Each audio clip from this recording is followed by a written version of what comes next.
தொடர் விடுமுறையை முன்னிட்டு தமிழ்நாட்டுக்குள் படையெடுத்த வாகனங்களால் கிருஷ்ணகிரி சுங்கச்சாவடியிலும் கடுமையான போக்குவரத்து நெரிசல் ஏற்பட்டு சுமார் 2 கிலோமீட்டர் தொலைவுக்கு வாகனங்கள் அணிவகுத்து நிற்கின்றன.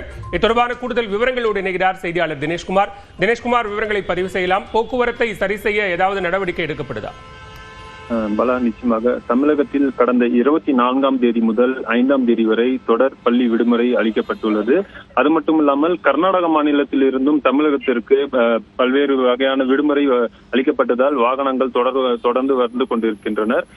மேலும் நேற்று கிறிஸ்துமஸ் விடுமுறை என்பதால் தொடர் விடுமுறை முன்னிட்டு கர்நாடக மாநிலத்திலிருந்து தமிழகத்திற்கு சொந்த ஊர்களுக்கு மற்றும் சுற்றுலா தலங்களுக்கு பொதுமக்கள் அணிவகுத்து தற்பொழுது வந்து கொண்டிருக்கின்றனர். இதனால் கிருஷ்ணகிரி பெங்களூர் தேசிய நெடுஞ்சாலையில் சுங்கச்சாவடி அருகே சுமார் 1000க்கும் மேற்பட்ட வாகனங்கள் குவிந்ததால் போக்குவரத்து பாதிப்பு ஏற்பட்டுள்ளது. 2 கிலோமீட்டர் தொலைவிற்கு நீண்ட வரிசையில் வாகனங்கள் நின்று கொண்டிருக்கிறது.